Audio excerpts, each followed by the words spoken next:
a big NATO exercise, and financial relief for military families in Guam. All of that and more today, June 8th, 2023.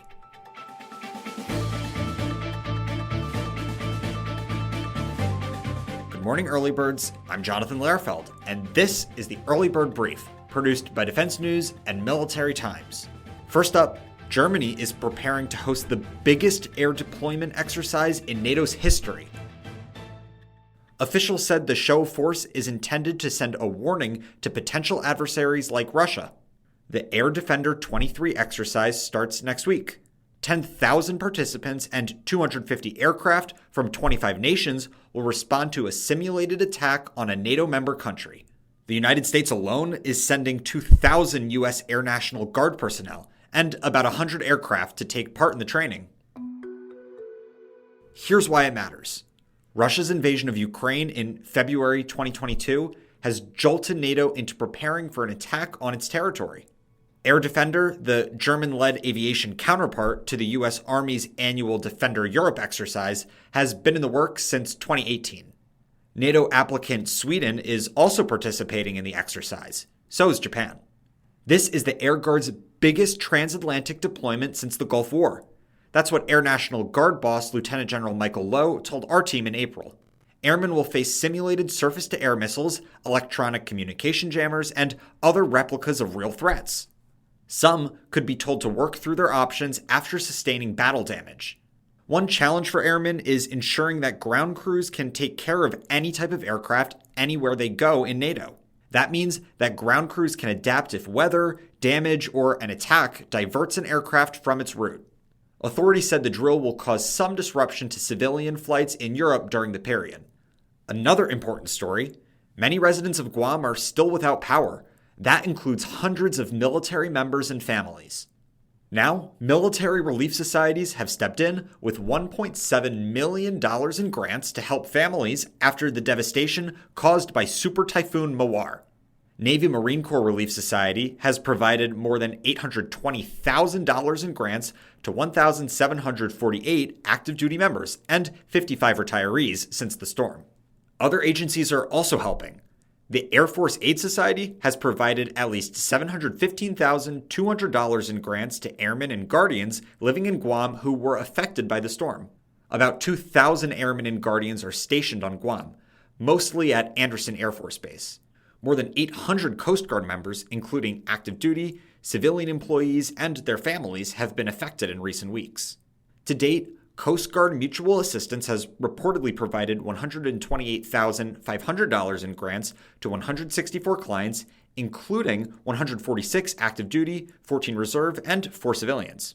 There are fewer soldiers based in Guam, but Army Emergency Relief has received 60 applications from soldiers there. Direct donations to help those affected by the storm can be made by visiting the links in the story posted on our website. In other news, a new study reveals that a record of military service is a common thread in 3 decades of extremist attacks. So, Nikki, thank you for joining us on the podcast today. Thanks for having me on. So, a group has come out with a new study about kind of shared characteristics or similarities among people who conduct acts of what they call domestic extremism. So, who is this group that was conducting the study? Yeah, so this new research came from the National Consortium for the Study of Terrorism and Responses to Terrorism at the University of Maryland. That's obviously a mouthful, so for shorthand they go by START. So START has data going back to 1990 of more than 3,000 crimes in which the offender was driven by their extremist ideologies. Those crimes include everything from robberies to more violent attacks and mass shootings.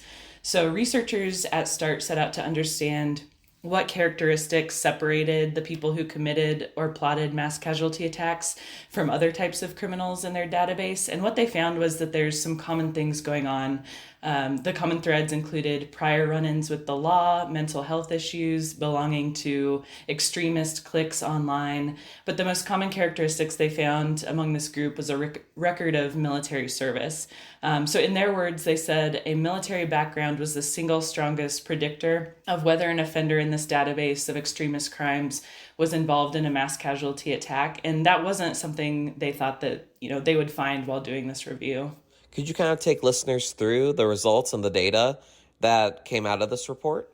For sure. So Mike Jensen, the lead researcher on this, told me that it illustrates a small numbers, high impact problem of extremism among veterans and service members. Numbers themselves aren't that big. During those 32 years in that time frame, 451 people with military backgrounds committed any type of extremist offense, and 170 of those either plotted or carried out mass casualty attacks. But people with military backgrounds are disproportionately represented there because those 170 cases account for 1/4 of all mass casualty plots during that time frame. So people with military histories, tended to be more successful with their crimes too.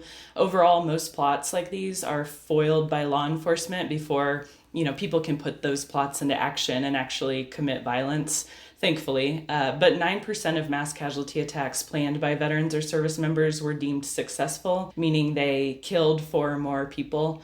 That's compared to 5% of mass casualty attacks overall that are successful. So nearly twice as likely to be successful in those attacks.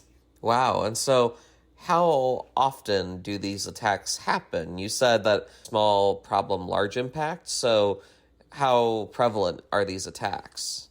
Well, when you look at all the numbers and you consider what kind of crime they are, it's a troubling number of attacks. So that 170 that were carried out by people with military backgrounds, that's 1/4 of all the attacks in that 32 years. So if you, do the math, that's quite a few. But, a lot of them aren't successful. More than 70%, authorities catch on to what these people are plotting before they can actually, take action. But, we see in the news these attacks happen. The most recent example, which was not included in this data set because it happened this year, was the shooting in Allen, Texas at the Outlet Mall. That was carried out by someone with a history of military service. He wasn't deemed a veteran because he was kicked out during early entry, but he had that military service, which would include him in this database too. Thanks, Nikki. For more conversations like that one, please like and follow us wherever you get your podcasts. Also on the radar for today, Air Force Chief of Staff General C.Q. Brown said the Pentagon needs to give the defense industry a more consistent demand signal on how many missiles, munitions, and spare parts companies will need to build. Brown spoke during a discussion with the Mitchell Institute for Aerospace Studies. He said 2 ways the Pentagon can provide steadier business include multi-year procurements for weapons and greater use of predictive maintenance. Brown said the military has focused too little on keeping a steady flow of munitions production and procurement. He said in some cases, munitions may not be a high priority because there is not a threat at the doorstep. He pointed out that this is different now because of threats posed by China and Russia. So what kind of advanced munitions planning does he think must happen? He cited the Korea Readiness Review that the military conducted during his tenure as Pacific Air Forces commander to examine what would be necessary to counter a threat from North Korea. Brown said, if the military wants industry to be able to surge munitions production capacity in an emergency, it must make such multi-year buys a regular part of how it does business. That way, industry will have a more reliable demand signal and can keep its production lines flowing. And now, here are some other stories that we're hearing chirps about.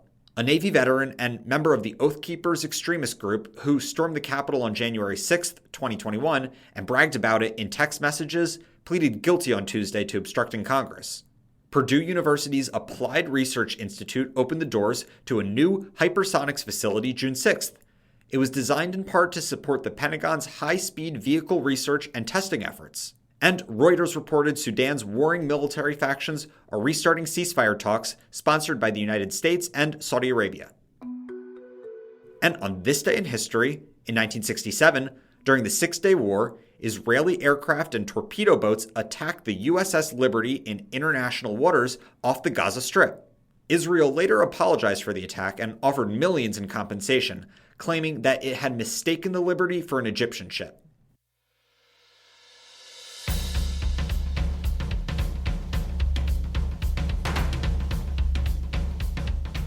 That's it for us this morning. To get more of the top stories and breaking news, go to defensenews.com/EBB to subscribe to the Early Bird Brief newsletter.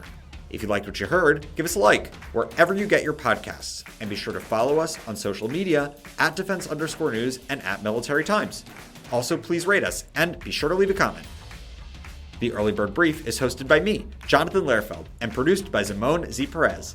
Today's episode features stories by The Associated Press, Rachel Cohen, Karen Jowers, Nikki Wentling, and Stephen Losey. Our editor-in-chief is Mike Gruss. Have a great day.